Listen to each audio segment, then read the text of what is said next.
Bom, pessoal, acho que já tem bastante gente online. Vamos começar por aqui. Boa tarde, sejam muito bem-vindos. Eu sou o Leonardo Lix, da Asion. É um prazer enorme recebê-los aqui em mais um webinar da Asion. Esse webinar será realizado em parceria com a Axur. Ao final das apresentações, a gente vai abrir a oportunidade dos participantes questionarem os nossos convidados. E, para isso, desde já submeta sua pergunta através da nossa ferramenta, tá bom?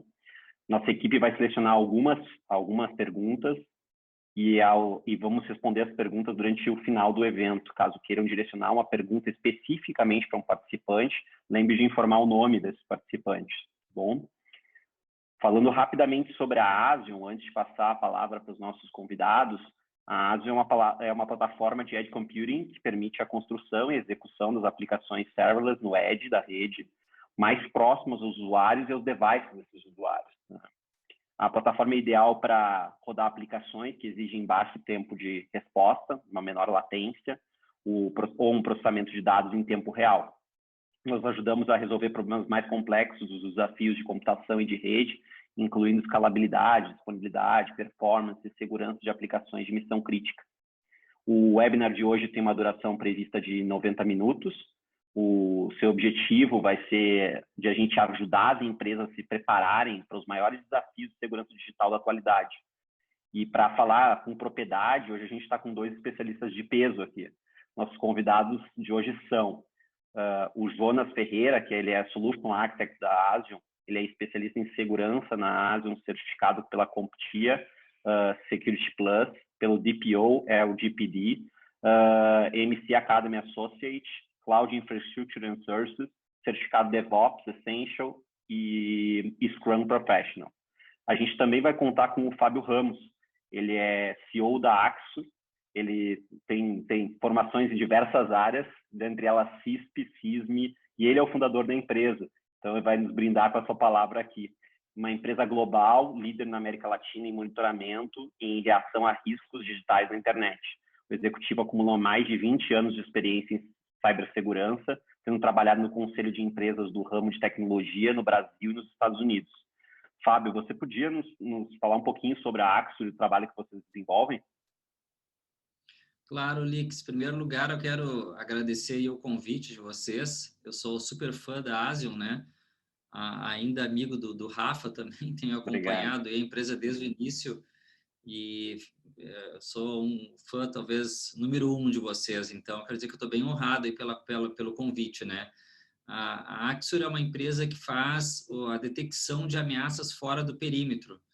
Então, acho que alguns de vocês já devem ter a oportunidade de conhecer o nosso portfólio de serviços, mas o que a gente faz basicamente é tentar encontrar riscos que afetam a relação de credibilidade entre a empresa e o seu público e acontecem geralmente fora do perímetro digital da empresa, né? Então, perfis falsos em redes sociais, páginas falsas, aplicativos falsos e vazamentos de dados também. E a gente tem a competência também de remover essas infrações da internet. Hoje a gente atende mais de 200 empresas na América Latina. Nós temos aí um volume bem grande de dados que a gente analisa, bilhões de dados todos os meses, mais de 60 mil remoções por mês também. E é o que a gente faz, a gente respira proteção das experiências digitais dos consumidores. Obrigado, Fábio. Vocês têm muita propriedade sobre o assunto. Tenho certeza que vai ser excelente hoje. A gente vai ter a oportunidade de auxiliar diversas empresas aqui a tirarem suas dúvidas e, quem sabe, até mesmo evoluir uma relação no futuro. Novamente, eu agradeço a presença de todos aqui e principalmente dos nossos convidados. E a gente vai para o tema central. O nosso tema central de hoje é sobre segurança digital. A segurança digital é uma pauta muito importante para diversas empresas. E a gente está trazendo aqui alguns dados muito relevantes sobre esse tema. De acordo com a Contra Security, somente em janeiro e em fevereiro de 2020, as empresas sofreram mais de 20 mil ataques virtuais. Então, se vocês quiserem até tirar um print dessa tela, pessoal, é super relevante sobre as informações. A gente vai mandar alguns materiais depois no final do evento, mas se vocês quiserem tirar e verificar algumas informações, fiquem à vontade. Também, de acordo com a Atlas VPN, no primeiro trimestre de 2020, foram mais de 50 bilhões de dados vazados em plataformas reconhecidas de mercado. se a gente está falando de brechas de segurança, qualquer tipo de vazamento de dados dentro dessas estruturas. Tá? E ainda de acordo com o estudo do nosso parceiro aqui da Axor, as atividades criminosas, elas subiram muito, né? Só no último trimestre de 2019, houveram mais de 37 milhões de vazamentos de senhas. Então, imagina, quem aqui não utiliza a mesma senha em vários lugares? Eu, tradicionalmente, uso, e muitos de vocês devem utilizar. São os lugares que a gente acha que são menos importantes, mas esses que têm os maiores vazamentos, né, nesse assunto. Então, a gente vai falar bastante sobre isso ao longo da tarde, agora, das próximos 90 minutos. Tá? Esses dados, para mim, são realmente alarmantes. Eu não sei se todo mundo tinha noção do volume de vazamentos que acontecem. Baseado nesse cenário, quais seriam os principais riscos para as empresas e as principais tendências de ataque para esse ambiente, tá? Para falar um pouco sobre esse tema, eu vou passar agora a palavra para o nosso convidado Jonas, que vai detalhar um pouco sobre o assunto da exposição de dados e seus riscos. Jonas, fica à vontade. Claro. Obrigado, Lix. Obrigado à presença de todos aqui conosco.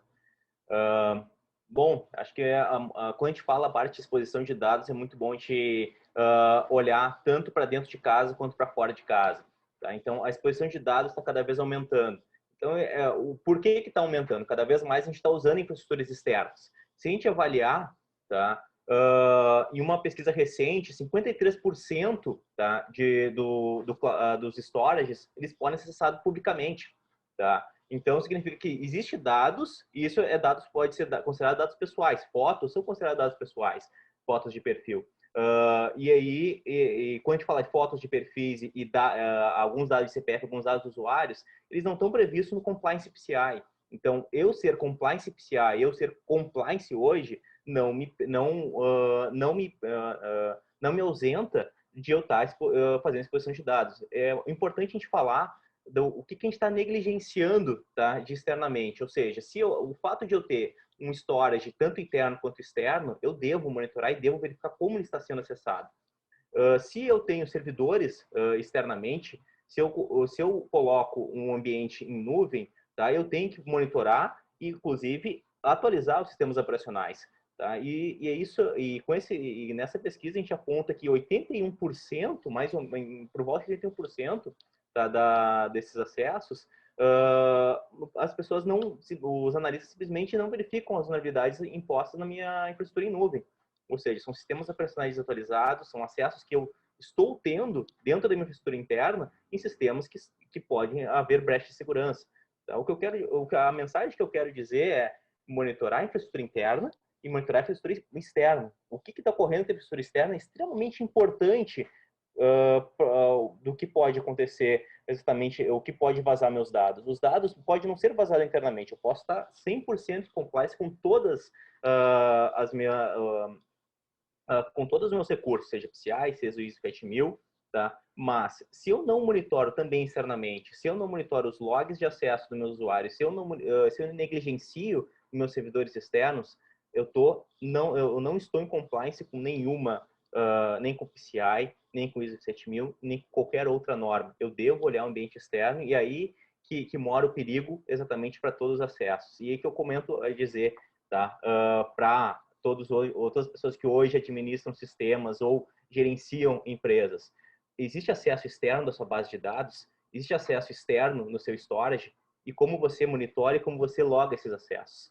É por isso que agora eu vou falar de uma forma, tá, de hoje, um método, um framework que poderia falar, dizer que a gente começa não vou falar de compliance, mas vou falar vou simplificar de como eu vou monitorar esse ambiente externo. Pode passar. Então, Zero Trust. Então, é uma palavra muito na moda hoje, então não é de hoje que se fala de Zero Trust, então começou em 2010 a se falar de Zero Trust pela Forrest, tá?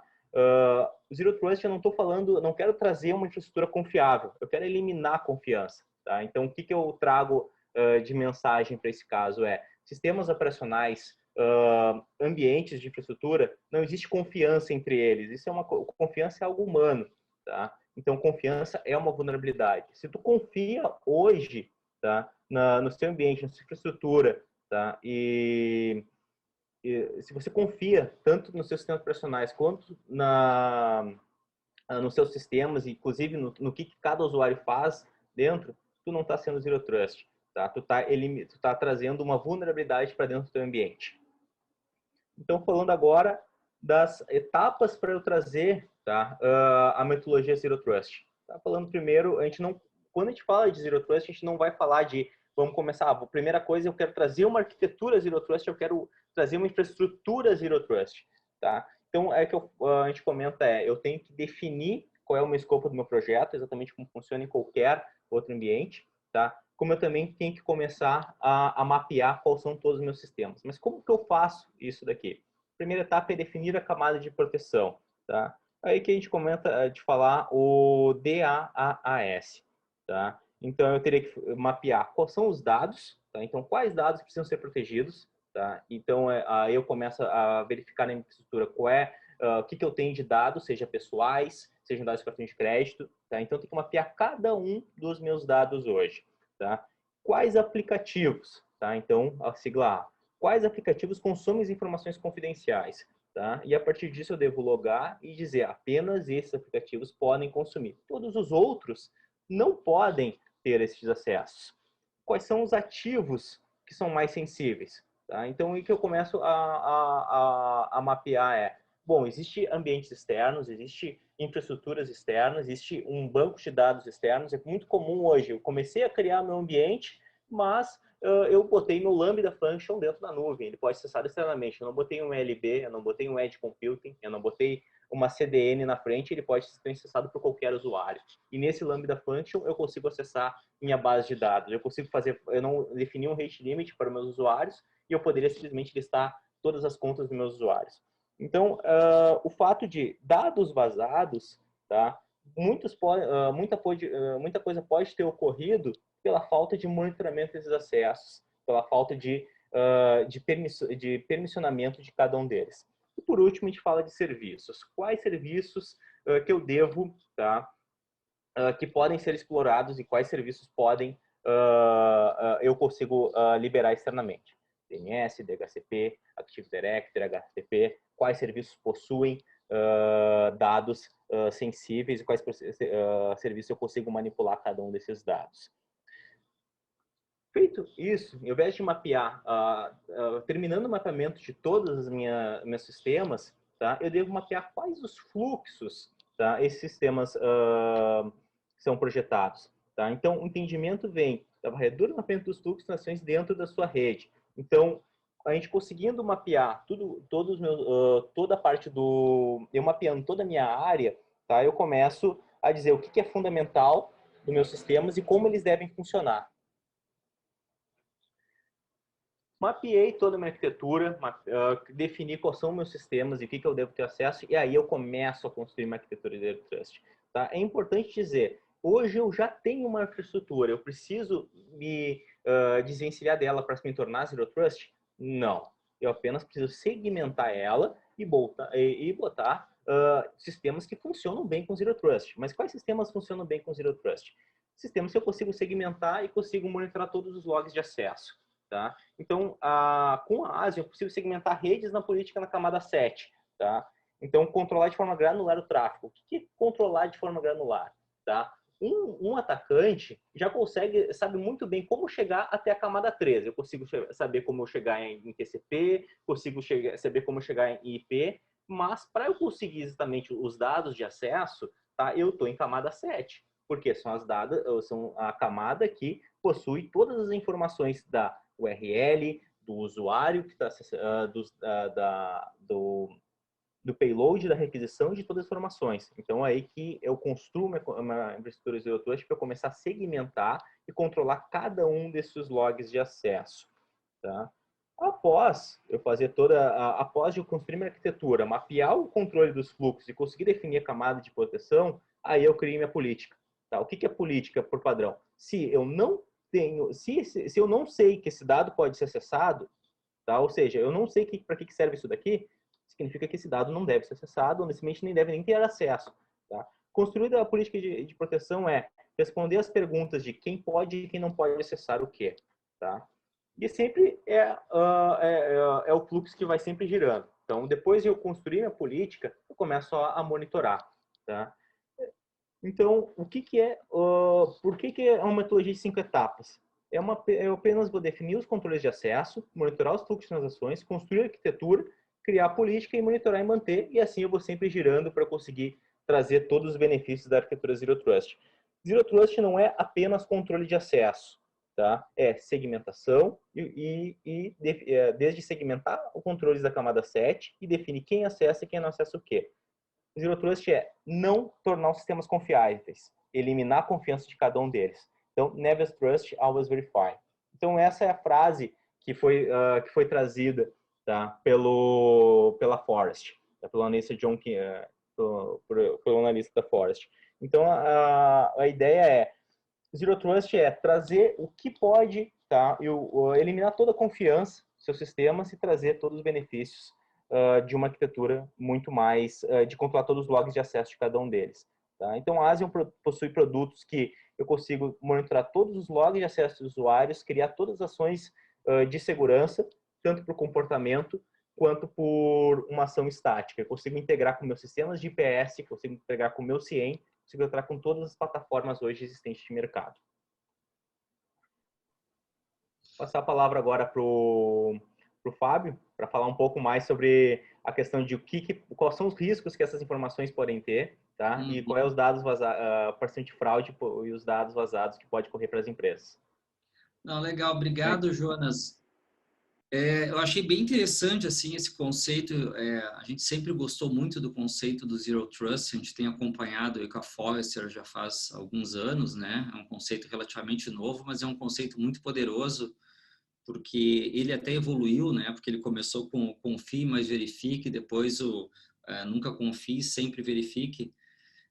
Mas ele traz com ele algumas questões que são bem chaves para uma discussão assim mais ampla quando a gente vai falar de crime cibernético, de fraude, né? Porque na verdade o criminoso ele evolui numa velocidade superior às defesas, né? Porque a gente tem muito mais criminoso trabalhando, infelizmente, do que mocinho ou mocinha, né? A gente tem uma desvantagem numérica, a gente tem uma desvantagem de tempo também, e o ROI do criminoso ele é infinitamente maior do que de qualquer mecanismo de defesa. A gente sabe que a segurança ela é sempre muito cara até que o capacete seja útil, né? Então a gente brinca, um capacete para o motoqueiro ele é caro até que ele precise usar. Então assim que as empresas veem, esse é o problema cultural. Eu vou trazer aqui uma visão mais ampla sobre algumas dos maiores riscos que a gente tem visto, mas eu quero voltar depois para a questão do Zero Trust e falar um pouquinho de perímetro, fazer umas provocações com vocês, tá? Então, assim, o primeiro ponto de atenção é essa questão que o Leaks trouxe da reutilização de senhas, tá? Isso é uma vulnerabilidade psicológica, né? Porque as pessoas, 82% das pessoas, elas reutilizam a mesma senha. E isso tem muito a ver com um problema que a própria segurança criou, né? Quando nos provocavam lá no passado a criar senhas super complexas, só cria, mas o cérebro humano ele não foi feito para memorizar a senha. Então, o que o pessoal fazia era criava uma senha e usava a mesma senha segura para tudo. O problema é que os sistemas têm níveis de segurança diferentes. Então, tu tem um varejista, aí, um e-commerce com nível de segurança bem alto, e aí você usa aquela sua senha lá, e a mesma senha que você usa no bulletin board do grupo de aquaristas, né? E aí esse site de aquário, ele é invadido e ele tem basicamente uma senha que ele sabe que a pessoa reutiliza em 5, 6 lugares. Até a brincadeira que a gente usa é que as pessoas, elas têm duas senhas, né? Ela tem uma senha que é a senha difícil, que ela se orgulha e que ela usa para tudo, e tem a senha fácil que ela vai usar em sistemas que são que ela quer testar qualquer coisa, coloca aquela senha fácil, né? Então, esse é um primeiro ponto. Aquele dado ali que você trouxe, Lix, é bem interessante, do relatório de 2019, Bom, não preciso nem dizer, 2020 foi um ano totalmente atípico em todos os sentidos. O crime cibernético escalou de uma forma sem precedentes, impulsionado por uma série de questões, mas principalmente em função do que a gente já sabe, né? A transformação digital foi acelerada, as empresas aumentaram o perímetro de uma forma também muito massiva. Se tornou complexo identificar padrões, tanto padrões de comportamento de usuários quanto de criminosos, porque está todo mundo remoto, então todos os algoritmos de detecção de incidente estão sendo testados, né, porque está mudando muita coisa, e a gente sabe que o criminoso também ele vem evoluindo ao longo dos anos em formas de monetizar o seu ataque, né? Antigamente, eu sou um cara que eu estou há 20 anos na área de segurança, então eu passei por várias fases, né? Mas com o surgimento das criptomoedas foi uma forma de fazer o dinheiro transitar, e daí veio o Bitcoin, agora tem o Monero, que é uma moeda que não dá para rastrear, então o criminoso, aí surgiu a Redditor também, que é um lugar mais seguro para o criminoso, né? Porque o criminoso também ele não quer correr risco, né? Até meio engraçado falar isso, mas o criminoso também busca segurança, e hoje a gente tem quase que uma tempestade perfeita para esse ambiente hostil que se torna aí para as empresas sérias que querem fazer coisas, acaba se tornando um ambiente bem perigoso. Então, essa questão das senhas, eu acho que é um ponto-chave, né? E os criminosos têm explorado grandes vazamentos. A gente tem no Brasil aí no mês de agosto, setembro, a gente teve vazamentos grandes, vazamentos acima de 10 milhões de credenciais vazadas. 10 milhões é muita coisa, e o pessoal faz a festa porque eles usam essas credenciais contra sistemas de companhias aéreas, e-commerce. A gente já sabe, né? Se as pessoas reutilizam as senhas, tem uma taxa de aproximadamente 13,5% que essa senha abre o acesso a uma e-wallet ou alguma coisa que tenha valor, e aí o criminoso consegue o seu objetivo. A segunda questão, acho que é a questão de captura de informações além do perímetro. Também vou voltar um pouquinho para falar de perímetro depois, mas existe na camada óssea, aí o Jonas estava falando um pouco de rede, né, layer 7, etc., mas tem um layer 8, né? Não sei se alguém já ouviu falar do layer 8, é o layer da experiência, né, que é o usuário. Então, hoje a gente está fazendo experiências programáveis. O que é um chatbot? Um chatbot é a programação de uma experiência. Extrapola o conceito tecnológico da coisa, mas o mundo é isso. O mundo não é tecnologia. A tecnologia é um meio para coisas. No final do dia, tudo tem a ver com experiência do consumidor. E essa questão desse perímetro que é pervasivo, porque ele é um perímetro. Então, a gente tinha na primeira revolução lá de início das redes, tinha um perímetro definido por rede, né? Então, as empresas que pouca gente talvez lembre aí, mas anos 90 era uma limitação, era a rede local, a LAN, né? Ou uma WAN, mas não estavam ainda totalmente na internet. Depois a gente foi para os anos 2000 que isso extrapolou aí, realmente estava na internet. Depois veio o conceito de perímetros definidos por software, né? Que eu acho que é um conceito super importante hoje ainda, que vai até a ponta no usuário, porque o aplicativo dele do Internet Banking, o aplicativo dele do site de e-commerce, ele é parte do perímetro, está dentro do celular dele.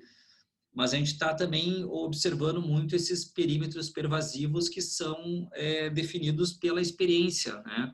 Então, um perfil no Instagram, ele é parte do perímetro da experiência, porque ele é um touch point digital através do qual aquele cidadão que quer interagir com a empresa, ele pode começar um relacionamento através de um Insta, e uma automatização de um bot, seja pelo WhatsApp, etc., ele entra em todas as outras camadas, tá? Então, esse é um conceito bem importante, bem poderoso.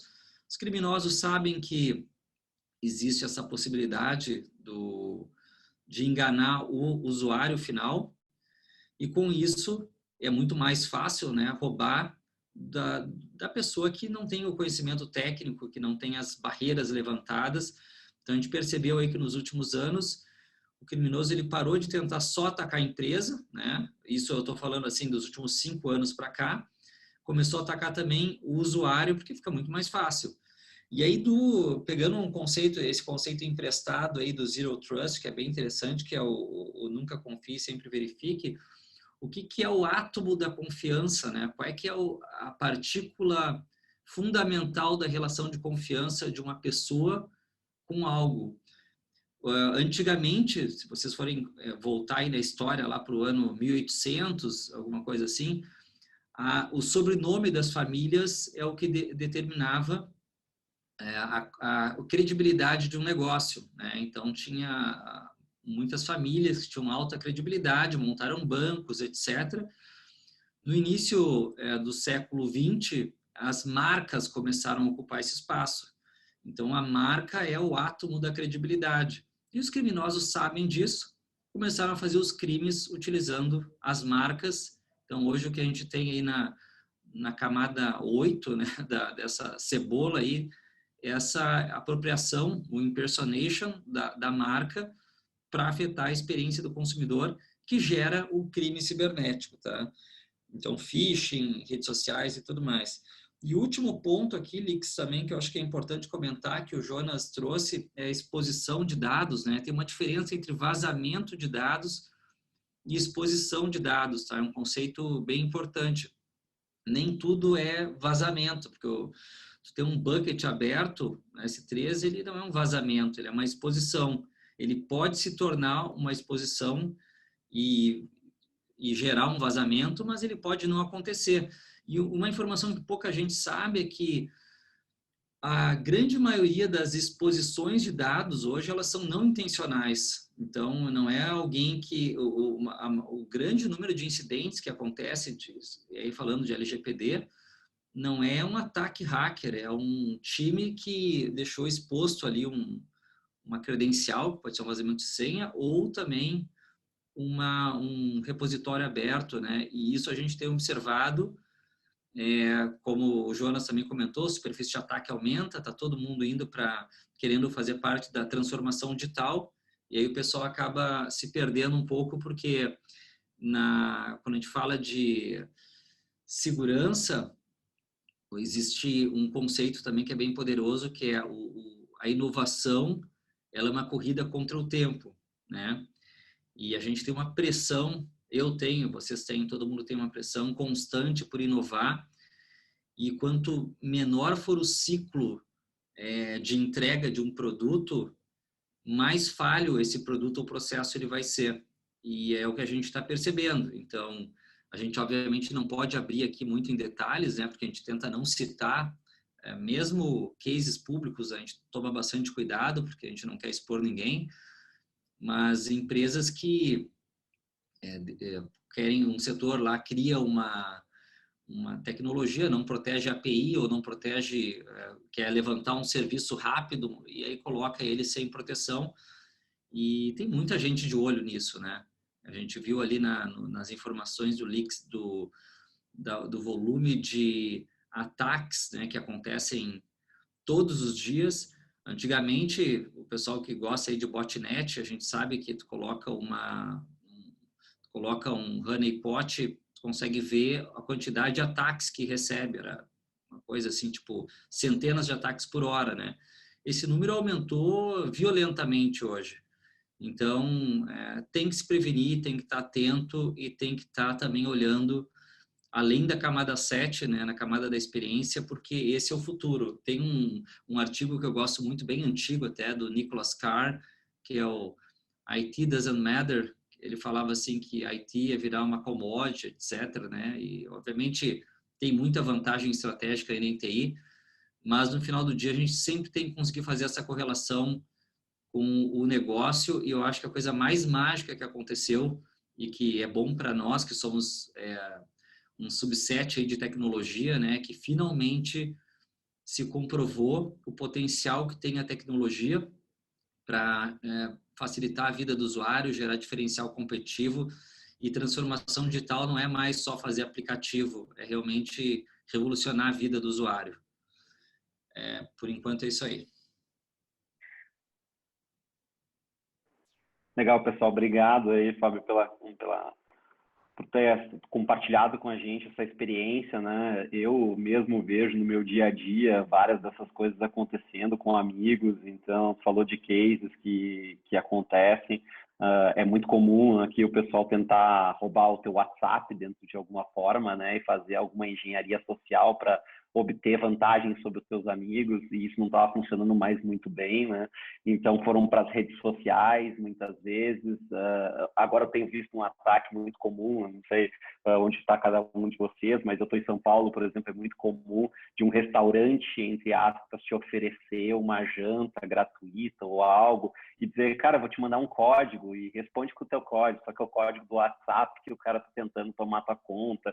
Então tem uma série de situações de engenharia social, de comportamento, como falou, a camada 8, que é muito importante nesse contexto, né? Eu acho que a gente tem que estar por conta disso. E isso que tu falou das senhas é justamente, cara, o cara tem uma senha que é super protegida e que é aquela que ele se orgulha e que ele usa para onde é mais crítico, mas a hora que vazar aquela senha também, tudo crítico está exposto. Exatamente. E esse é um problema muito grande dentro desse ambiente, né?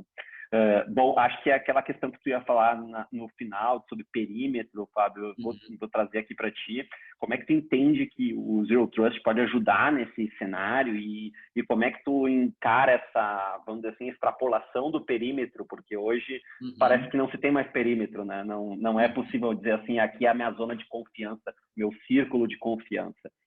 Justamente por esse conceito que o Zero Trust vem falando, que, cara, não confia em ninguém. Nem os teus dentes são teus amigos, né, entre aspas. Eu acho muito importante esse conceito porque a segurança ela sempre foi baseada nessa questão de deny all, né? Para quem é do tempo do firewall de Linux, né? A gente falava, não, começa, bloqueia tudo e vai liberando conforme necessário. Esse é o primeiro, é uma questão de educação que teria que permear todas as áreas das empresas, porque a velocidade ela é um pouco contra isso, né? Tu começa a conceder mais acesso, se perde um pouco, mas eu acredito que a gente está vivendo hoje um momento, principalmente com esses ataques de ransomware que estão sendo uma forma de monetização que os criminosos encontraram, que ela é muito, muito impactante. Pega o caso da Garmin ali, que esse é super noticiado, né? 10 milhões de dólares é o prêmio mais alto possível que um criminoso... A gente sempre viu assim que o crime cibernético ele se limitava muito em avanço pela questão do prêmio do criminoso, né?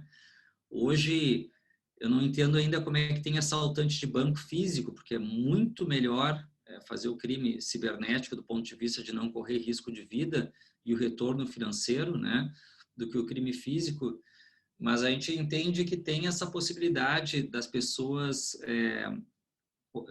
deveriam se fechar um pouco mais e aí começar a fazer toda uma revisão, que eu acho que o Jonas levantou ali no ciclo, que é bem importante, é demorado, gera uma certa burocracia, mas faz parte do jogo, porque a segurança, eu costumo falar assim, a gente já está advogando em relação à segurança há muito tempo, né? Que a segurança ela é o freio bom. O que é o freio bom? O freio bom é aquele freio que ele não te trava, ele permite que tu corra mais rápido, né? E na hora que tu precisa, tu sabe que tu tem o paraquedas, né? E aí tem um pouco do praticante da segurança, que também é uma classe aí que está se criando muito recentemente, tem profissionais de mercado aí que estão, sei lá, 3, 4 anos na área, às vezes fazem a segurança a qualquer preço, né? E gera fricção no processo, etc. Então, bom, eu quero dizer assim que eu gosto muito desse framework, eu acho que ele é bem importante e talvez ele não seja muito conhecido no Brasil, a gente ouve pouco falar, mas é um conceito super poderoso. Acho que é uma realidade, né? Assim, a gente tem coisas que a gente diz assim, quem sabe vai pegar, mas isso é uma realidade, não tem como ser diferente do que isso, na minha opinião. Acho que trouxe um ponto bem importante agora nessa última fala também da questão do assaltante de banco físico, do assaltante de banco virtual, vamos dizer assim. E a gente está vendo aí cada vez mais, através das digital wallets, e até mesmo no movimento de transformar o cash em digital, né? Tu não ter mais daqui a pouco notas dentro desse ambiente, o próprio Pix. Então eu falo muito com instituições financeiras também no dia a dia, e esse é o primeiro movimento do nosso governo aqui no Brasil, vamos dizer assim, para instituir uma moeda totalmente digital. Daqui a pouco simplesmente não utilizar mais cédulas físicas para fazer uma série de transações. Ano que vem a gente está vendo, por exemplo, que tu vai poder, ao invés de ir num caixa eletrônico, sacar dinheiro, vai poder entrar numa loja através do teu Pix, dizer, fulano, eu quero sacar R$200, o cara tira de dentro do caixa e te dá os R$200 fisicamente. É uma revolução, né, Lix, até para a segurança pública, porque tu pensar que os estabelecimentos comerciais não vão precisar ter dinheiro, porque eles vão receber menos dinheiro, isso gera um efeito em cadeia de segurança para a sociedade, porque se o lojista ele não tem dinheiro, a chance de ser assaltado é menor, o restaurantezinho, o barzinho, né? Então a tecnologia, o bonito da tecnologia é esse potencial de transformação que tem e que afeta a sociedade assim na veia, né?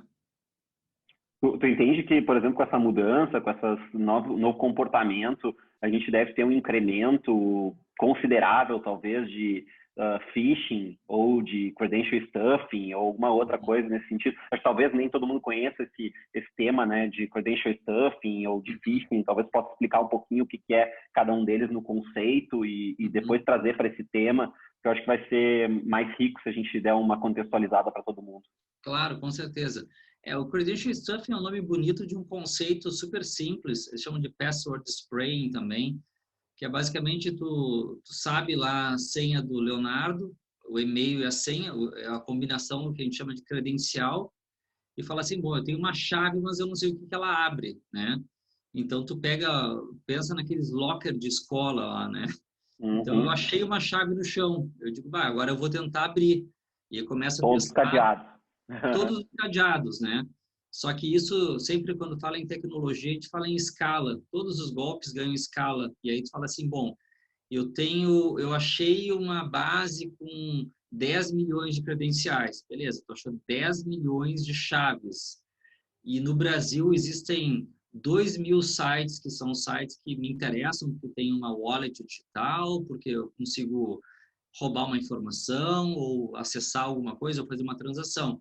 Legal, então agora o que a gente faz? Credential stuffing. Existem esses robôs, né, que são os checkers, eu carrego ele com a lista das chaves, das credenciais, que é a combinação login e senha, e eu testo as fechaduras.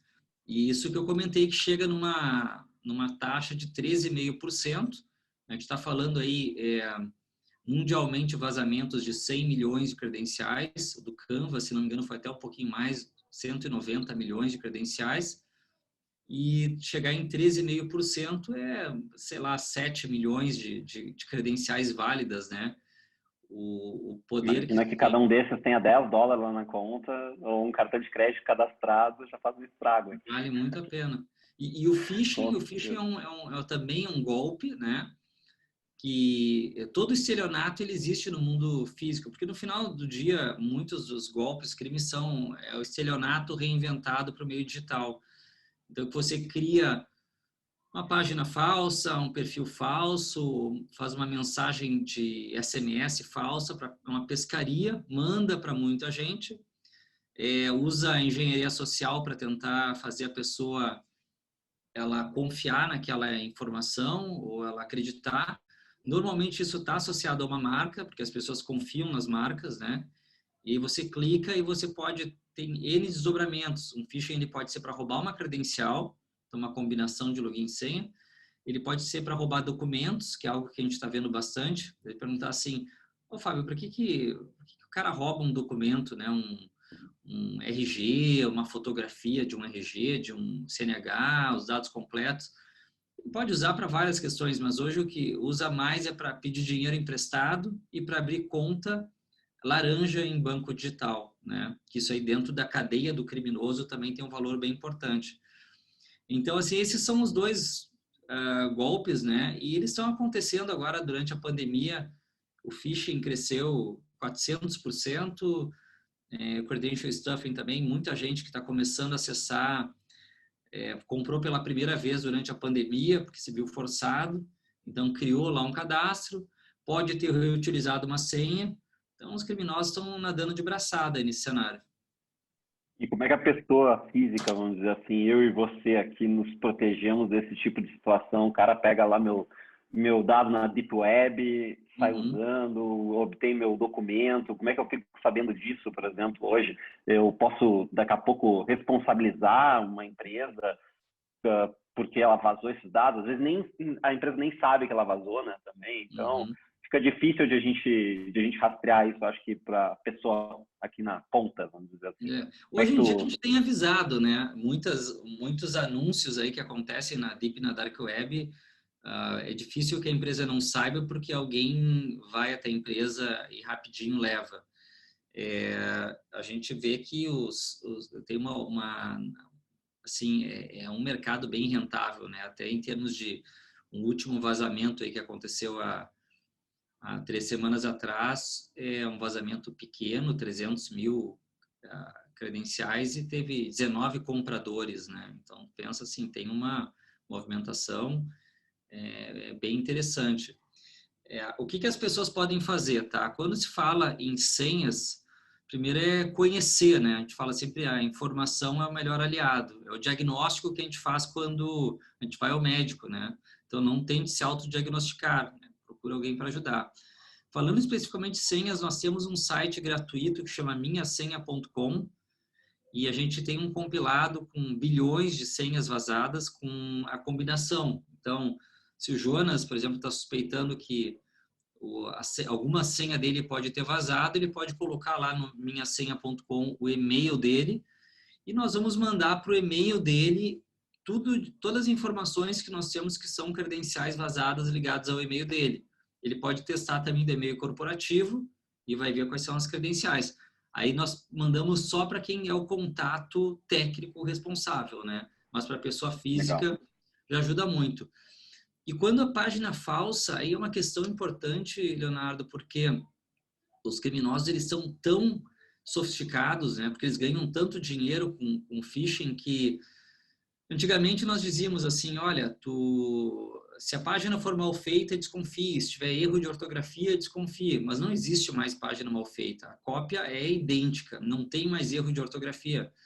Se bobear, eles até corrigem problemas de layout. Até a gente brinca, né? Tem uns front-end do lado dos criminosos que estão melhor do que os do lado do cliente.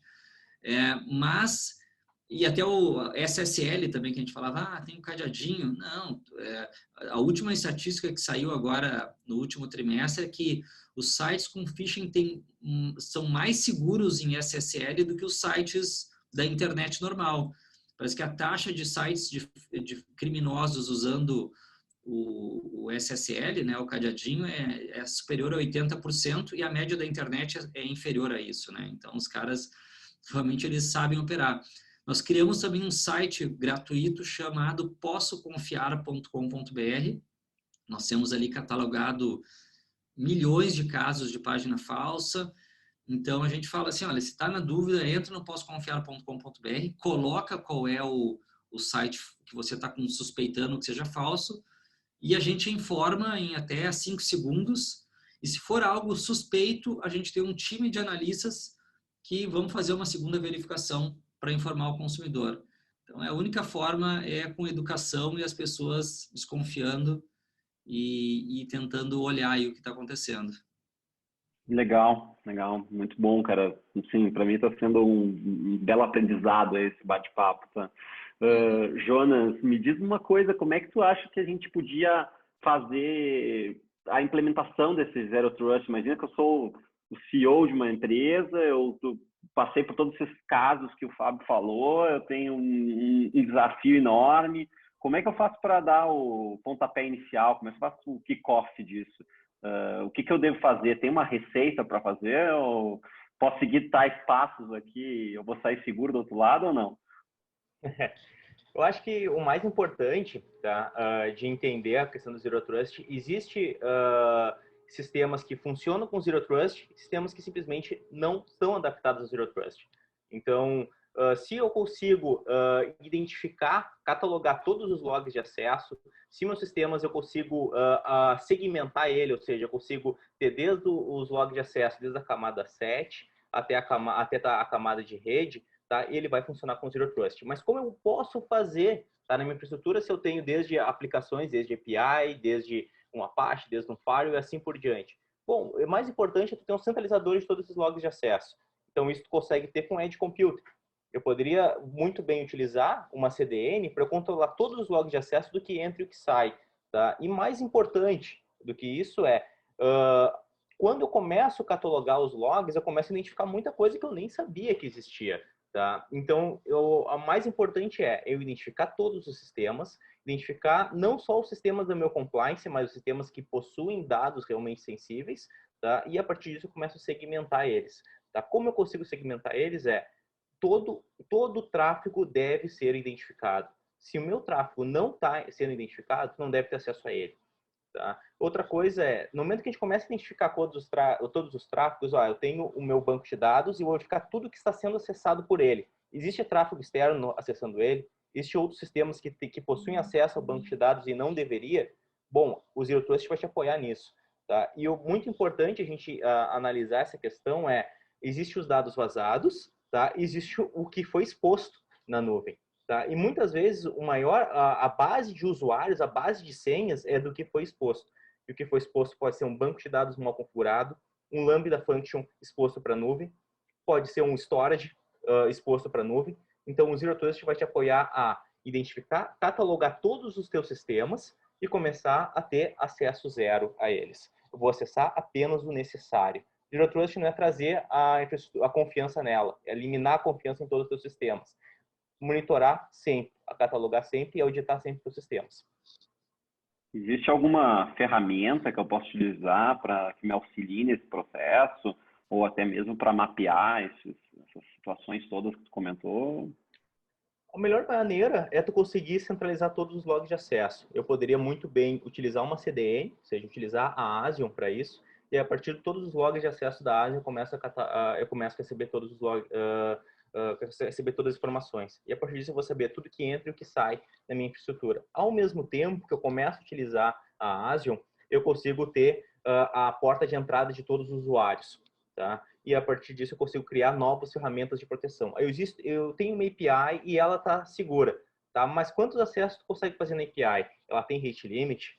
Tá? Bom, não tem. Então significa que se ela não tem rate limit, tu consegue fazer uma consulta de usuário inúmeras vezes. Eu consigo fazer 1000 requisições em 1 minuto, tá? Para conseguir pegar a base de todos os usuários. Então, eu mitigar um ataque, tá?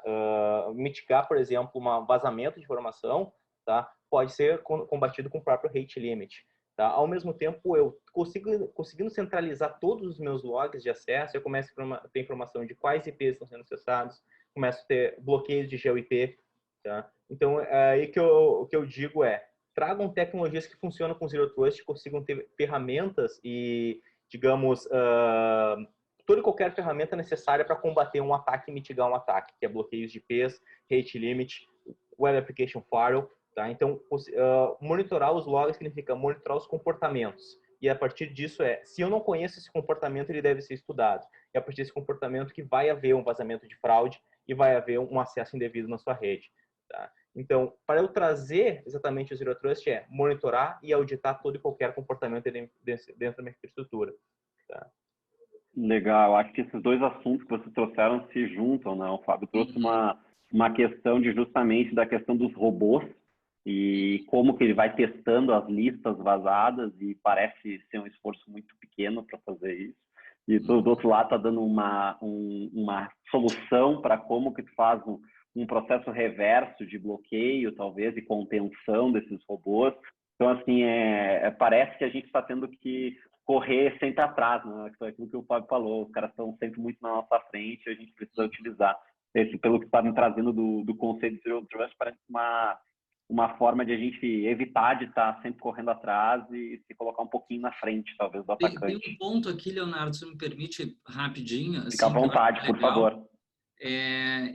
Essa questão da função Edge, né, de Edge Computing, que vai estar rodando lá na ponta, né, e também do conceito de CDN, isso é muito poderoso no combate a credential stuffing, no sentido tanto da detecção do robô, né, que pode programável, consegue identificar um padrão, não só os criminosos aqui no Brasil, eles não são tão sofisticados assim a ponto de usar muitas vezes muitos proxies para fazer a verificação, então uma coisa que até dá para rapidinho detectar o padrão de um checker, e a gente até sugere aí para os nossos clientes, a gente ao invés de fazer um bloqueio, né, essa é uma dica talvez para o pessoal que está assistindo aí, tu não bloqueia o verificador do criminoso, só encaminha ele para uma página falsa e tu vê todas as credenciais que ele está testando, porque aí tu consegue saber o que ele tem, né? Então é muito mais valioso tu saber o que ele tem, que ele está testando para tu bloquear, se for o caso,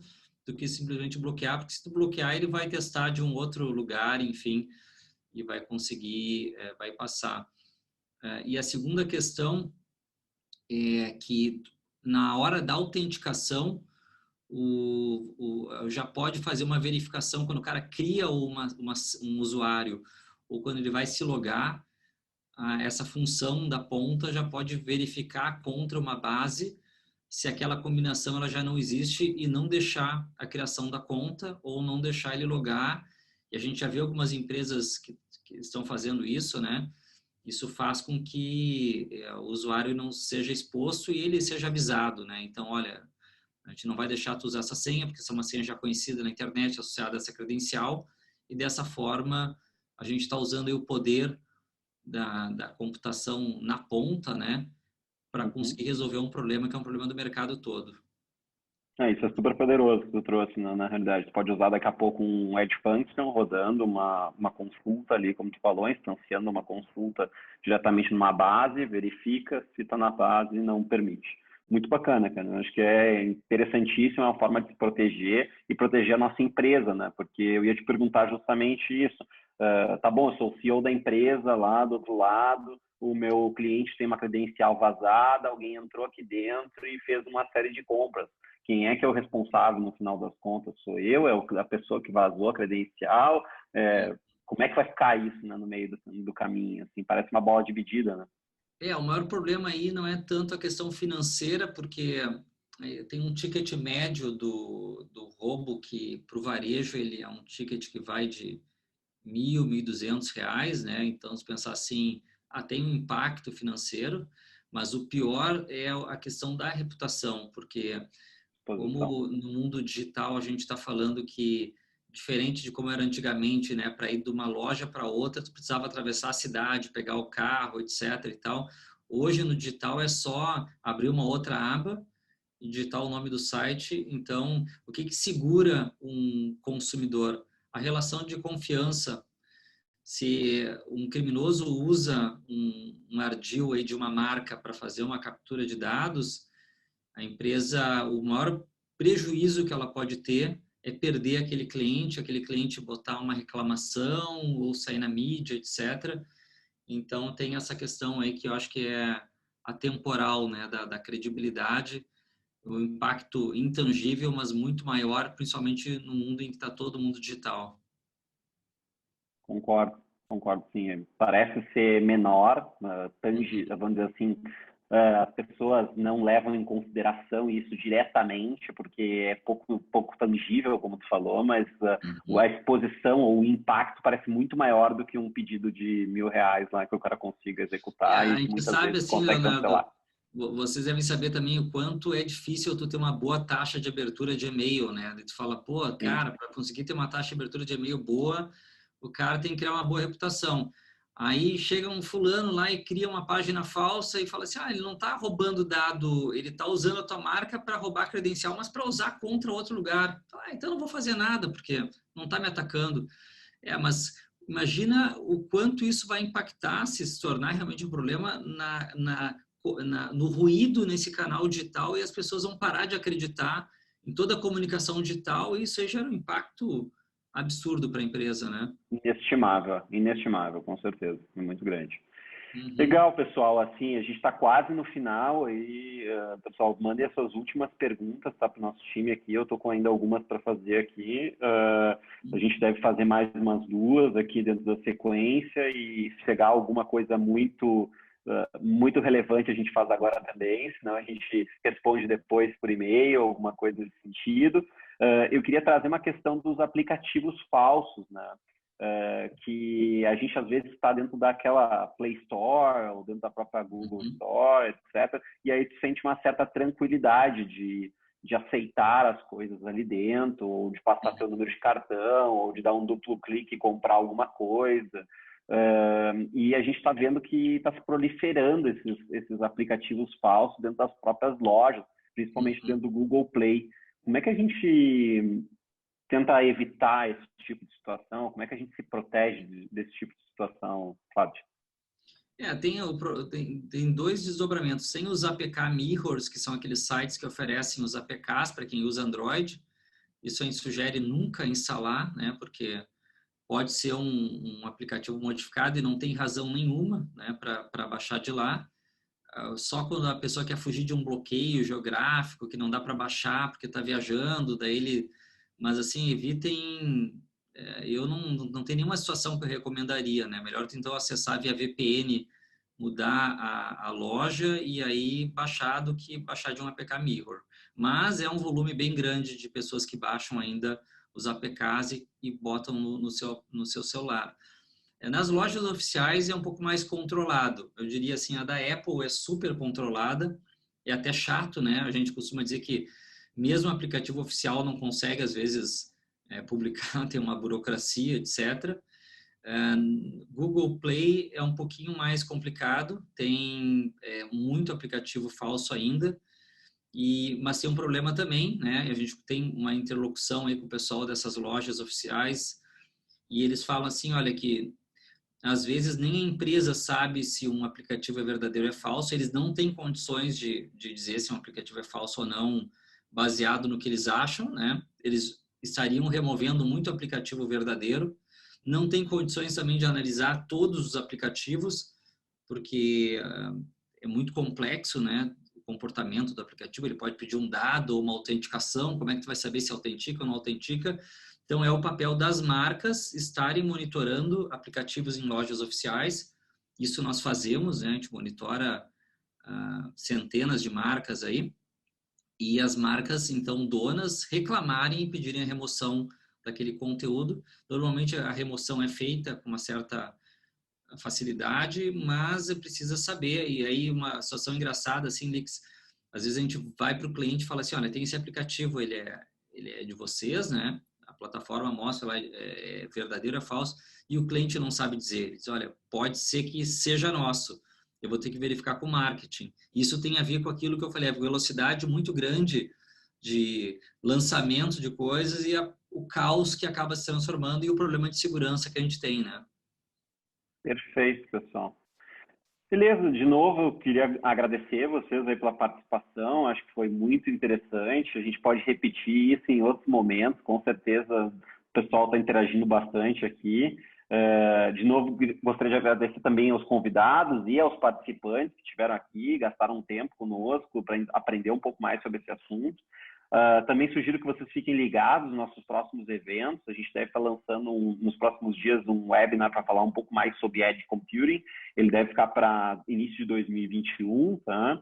Também me coloco à disposição aqui para tirar qualquer tipo de dúvidas. O meu e-mail é leonardo.lix@asium.com. Fique à vontade de fazer qualquer tipo de questionamento ou solicitar algumas informações adicionais. Vocês vão receber um e-mail do nosso time nos próximos dias perguntando como o que vocês acharam do webinar e com algum material. E foi um prazer estar com cada um de vocês aqui. Muito obrigado, boa semana e até a próxima. Valeu, pessoal. Obrigado pelo convite mais uma vez e vamos conversando. Abração a todos. Obrigado. Valeu, pessoal. Até logo. Tchau, tchau. Fechou. Valeu, pessoal.